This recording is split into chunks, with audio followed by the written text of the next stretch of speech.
आज मध्य प्रदेश सरकार की कैबिनेट की मीटिंग मुख्यमंत्री डॉक्टर मोहन यादव जी की अध्यक्षता में संपन्न हुई।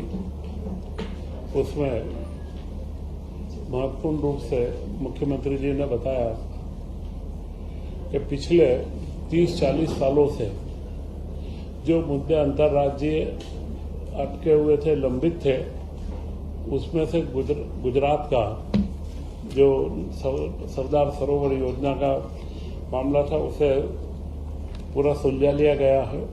और यह एक बड़ी उपलब्धि है कि राज्यों के बीच में इस तरीके के समझौते अगर जितने जल्द होते हैं तो विकास की गति बढ़ती है। गुजरात के जल समझौते में गुजरात को जो उनकी लागत आई थी वो 50% ले रहे थे, बाकी की राशि सारे राज्यों से मांग रहे थे।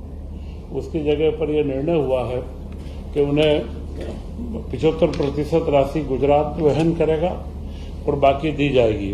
तो उसमें सिर्फ मध्य प्रदेश सरकार को अब उन्हें 217 करोड़ रुपए दिए जाने का कल समझौता संपन्न हुआ है।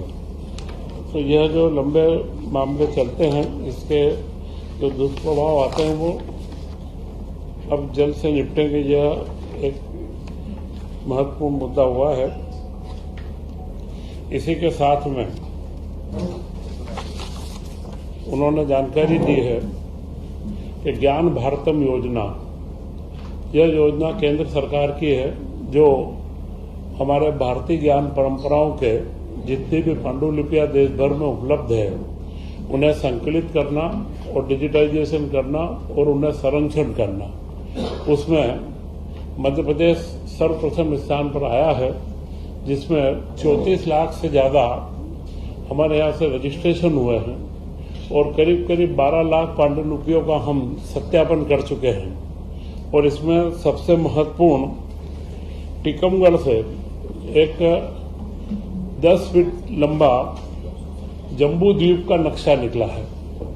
जम्बू द्वीप ऐतिहासिक परंपराओं में हमारे अखंड भारत का बड़ा स्वरूप है, जो अंतरिक्ष से भी थोड़ा जामुनी कलर का दिखता है। तो जम्बू द्वीप का वह नक्शा भी हमारे यहाँ से प्राप्त हुआ है। और बुरहानपुर से 220 वर्ष पुराना हस्तलिखित श्रीमद् भागवत की पांडुलिपि भी प्राप्त हुई है। तो ऐसे ही कई पांडुलिपियों को देने में मध्य प्रदेश ने देश में प्रथम स्थान इसके ऊपर पाया है। इसी के साथ मुख्यमंत्री जी ने बताया कि जो जल गंगा संवर्धन अभियान 3 वर्षों से प्रारंभ किया गया था, इस वर्ष के जल गंगा संवर्धन अभियान में करीब करीब 7 करोड़ परिवारों की भागीदारी हुई है और 3,60,000 से ज्यादा कार्यों को संपादित किया है और 10,600 से ज्यादा करोड़ रुपए का इसके अंदर व्यय हुआ है। और इस अभियान को पूरे देश के अंदर सराहना मिली है। जल गंगा अभियान के पश्चात हमारे यहाँ पर श्यामा प्रसाद मुखर्जी की जयंती के उपलक्ष्य में भोपाल के पास में एक सतगढ़ी क्षेत्र में एक इंडस्ट्रियल पार्क की स्थापना की गई है। और यह इंडस्ट्रियल पार्क करीब 70 हेक्टेयर भूमि में विकसित होगा। और इसमें महत्वपूर्ण है 25 एकड़ भूमि कन्वेंशन सेंटर के लिए रखी गई है।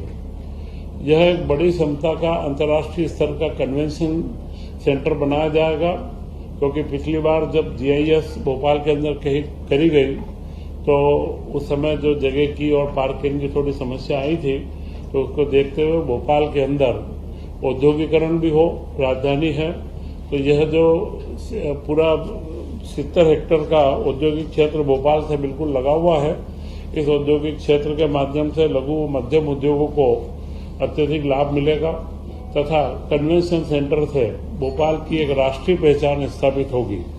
इसका मुख्यमंत्री के द्वारा भूमि पूजन किया जा चुका है और इसके कार्य को हम तत्काल गति देंगे। इसके पूर्व ही शिवपुरी में अदानी एरोस्पेस यूनिट का 2500 करोड़ रुपए की राशि की लागत का भूमि पूजन मुख्यमंत्री के द्वारा किया गया है, वह डबल बेस के, ट्रिपल बेस के प्रोपेलेंट और अलग अलग प्रकार के रक्षा उपकरणों का निर्माण करेगा और जिसमें 10,000 से अधिक लोगों को रोजगार उपलब्ध होगा। मध्य प्रदेश को खेलों के अंदर बहुत बड़ी उपलब्धि मिली है। जापान के अंदर अंडर 18 पुरुष और महिला के हॉकी एशिया कप में हमारे खिलाड़ियों ने 6 ने स्वर्ण पदक प्राप्त करे हैं व 4 ने कांस्य पदक जीते हैं। मध्य प्रदेश सरकार द्वारा मुख्यमंत्री डॉक्टर मोहन यादव जी ने घोषणा करी है कि स्वर्ण पदक विजेताओं को 3 लाख रुपए की राशि, प्रति विजेता को, जो स्वर्ण पदक वाले को 3 लाख रुपए और कांस्य पदक के जो 4 खिलाड़ी हैं उन्हें 1-1 लाख रुपए की राशि मध्य प्रदेश सरकार के द्वारा पुरस्कार के स्वरूप प्रदान की जाएगी। वक्फ बोर्ड का जो नया नियम बना है, नए कानूनों के तहत मध्य प्रदेश पहला राज्य बना है और जिसने उन नियमों के तहत बोर्ड का गठन भी करा और उसी के साथ में वक्फ बोर्ड के अंदर 2 गैर मुस्लिम समुदाय के व्यक्तियों को नामांकित भी किया है। ये सारी उपलब्धियों के बाद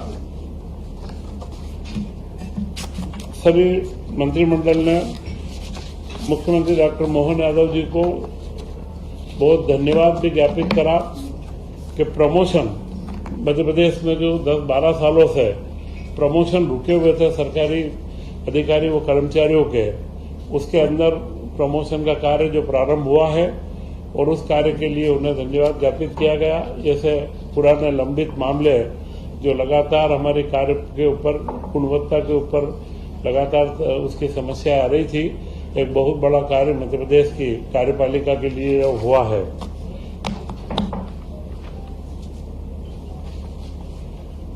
कैबिनेट के अंदर जो महत्वपूर्ण निर्णय हुए हैं उसमें स्वामित्व योजना, यह योजना प्रधानमंत्री नरेंद्र मोदी जी के नेतृत्व में, उनके मार्गदर्शन में जो पूरे देश में हुई है।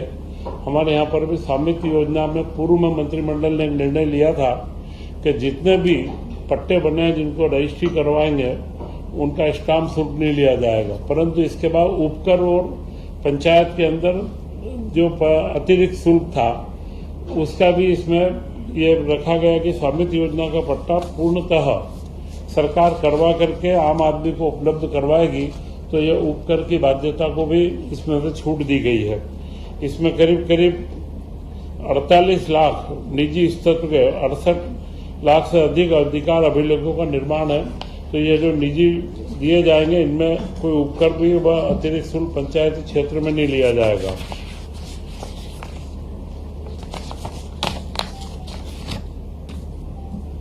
आधुनिक समय में लगातार जो बदलाव हुए हैं मध्य प्रदेश में, Madhya Pradesh state electronic development corporation के द्वारा आज से 12-13 साल पूर्व डाटा सेंटर की स्थापना की गई थी, परंतु इस 12 साल के अंदर जो विकास हुआ है और उन सारे विकास और टेक्नोलॉजी का जो अपग्रेडेशन हुआ है, तो इस डाटा सेंटर में भी नया पूरा अपग्रेडेशन करना, आधुनिक तकनीक का इस्तेमाल करना, एआई का इस्तेमाल करना, इसके लिए एक 800 करोड़ की योजना मंजूर की गई है कि मध्य प्रदेश का डाटा सेंटर अत्याधुनिक हो, उसकी क्षमता बढ़े और उसके बारे में एसीडीसी को अतिरिक्त बजट इसके अंदर दिया गया है। उसी के साथ में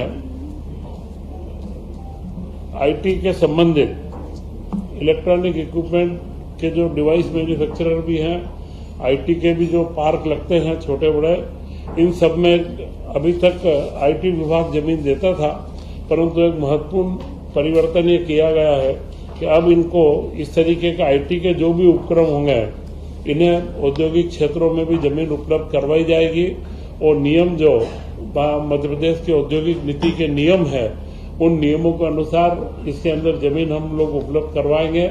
इससे आईटी सेंटर्स में बढ़ोतरी होगी। मुख्यमंत्री जी ने विशेष रूप से एक इसके अंदर संशोधन करवाया है कि हर जिलों के अंदर भी छोटे छोटे IT park plug and play वाले बनाया जाए, जिससे स्थानीय भी औद्योगिक क्षेत्र तो हम बनाते हैं परंतु आईटी के भवन नहीं होते जो छोटी छोटी वर्क स्पेस चाहिए, तो उसके लिए भी निर्माण का प्रावधान इसके अंदर किया गया है।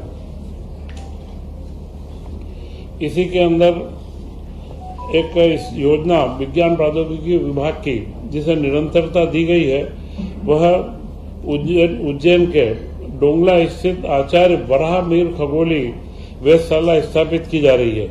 तो उसके अंदर करीब करीब 39 करोड़ रुपए अगले 5 वर्षों में खर्च करके और इसका जो आधुनिकीकरण वो जो वर्तमान संदर्भों के साथ में इसका तालमेल रहे, इसका ये कार्य भी हम लोग कर रहे हैं। उज्जैन में कहाँ पर? डोंगला, उज्जैन के पास में डोंगला जो कर्क रेखा का मध्य पॉइंट है, वहाँ डोंगला में अभी वेधशाला बनी हुई है। उसका अपग्रेडेशन और जो आधुनिक तकनीक से कर रहे हैं, इसको 5 साल की निरंतरता दी। नगरीय विभाग को एक पर्यावरण से संबंधित नई योजना बनाई जा रही है। वह योजना है नमो हरित नगर योजना, जो हर नगर के अंदर नगर वन बनाने हैं पर्यावरण संतुलन के लिए। उसके लिए नमो हरित योजना में अगले 5 सालों के लिए 100 करोड़ का प्रावधान किया गया है कि जो नमो वन बने, नगर वन जो बने, उन वनों में स्थापना के समय भी CSR या स्थानीय जन भागीदारी की राशि जो मिलेगी उसका बराबरी का राशि राज्य सरकार वहन करेगी। और उसी के साथ में प्रति वर्ष 5 सालों तक उनके मेंटेनेंस के लिए भी उसका पूरे नियम बनाए हुए हैं। उनको मेंटेनेंस की राशि भी राज्य सरकार देगी। तो इन वनों का निरंतर जो हम लोग वन बनाते भी है, तो उसके बाद उसका मेंटेनेंस, अपग्रेडेशन और उसका सारा कार्य चलता रहे। 100 करोड़ का प्रावधान 5 साल के लिए रखा है। लोक स्वास्थ्य में एक महत्वपूर्ण निर्णय लिया गया है, क्योंकि अभी हर जिलों के अंदर वो छोटे जो हमारे सामुदायिक स्वास्थ्य केंद्र हैं, उन सब में विशेषज्ञ डॉक्टरों की बड़ी कमी है। विशेषज्ञ डॉक्टर मिलते नहीं और करीब करीब लोक सेवा आयोग से और PSC से जो हम एग्जामिनेशन भी करवा रहे हैं, तो जो टर्नआउट रेशो है, एग्जाम तो काफी लोग देते हैं, परंतु जब उनका अपॉइंटमेंट होता है तो 34-35% के आसपास ही विशेषज्ञ डॉक्टर ज्वाइन करते हैं। अभी यह नियम में बदलाव कर रहे हैं कि जहां पर ऐसे पद खाली है, वहां पर विभाग अपने स्तर के ऊपर विशेषज्ञों को भर्ती करेगा और उसको जब वह सर्विस के लिए आएगा तो उसको स्पष्टता रहेगी कि मुझे इस क्षेत्र में कार्य करना है। वो जो 2-4 जगह चिन्हित रहेगी जो जिला है या जिले के आसपास के सामुदायिक स्वास्थ्य केंद्र है कि उनको यहाँ पर कार्य करना है। इससे उनका आकर्षण बढ़ेगा, परंतु यह सिर्फ 3 साल के लिए रहेगी। अगर वो ज्वाइन करते हैं तो 3 साल तक उनका ट्रांसफर नहीं किया जाएगा। इसके बाद वो सामान्य सरकारी जो नियम है उसके अनुसार उनको कार्य दिया जाएगा। तो विशेषज्ञों की कमी को पूर्ति करने के लिए यह एक महत्वपूर्ण नया प्रयोग किया गया है, जो 1 साल तक चलेगा। 1 साल में अगर सुविधा नहीं है, नॉर्मल रेगुलर जो सर्विस है उसी के अंदर अपॉइंट किया जाएगा। तो 3 साल ट्रांसफर नहीं किया जाएगा बस। उसके बाद वो सामान्य जो डॉक्टर्स जो हमारे रहते हैं उन्हीं के बराबर समकक्ष रहेगा। सर सीधी भर्ती हो जाएगी एक तरीके से, ये लोक सेवा आयोग से नहीं होते हुए विभाग अपनी कमेटी बना करके और उनको सीधी भर्ती करे। जितने खाली आते जाएंगे, अभी जितने पद खाली है और जहाँ पर PSC से नहीं भर पा रहे हैं, उन सारे पदों के ऊपर नीति बना करके इसमें रखा है। विशेषज्ञ, सामान्य डॉक्टरों का नहीं, विशेषज्ञों का, स्पेशलिस्ट। दूसरी विधा में तो MS, MD हो, MS हो, यही लोग विशेषज्ञ उसी में आते हैं।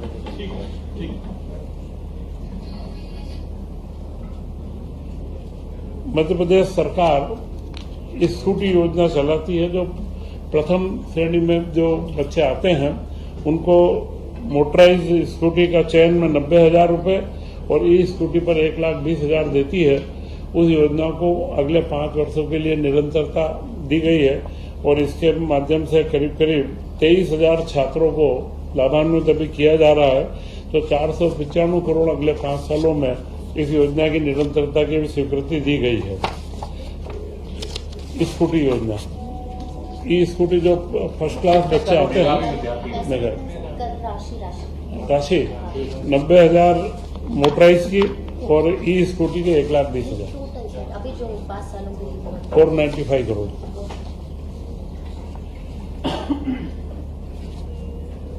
एक महत्वपूर्ण निर्णय भी आज लिया गया है कि जब हम लोग खरीदी करते हैं खाद्यान्न की, गेहूं की, धान की, ज्वार और बाजरा, इन चारों का केंद्र सरकार के कोटे के अनुमान से हम लोग यहाँ पर प्रदेश में खरीदी करते हैं।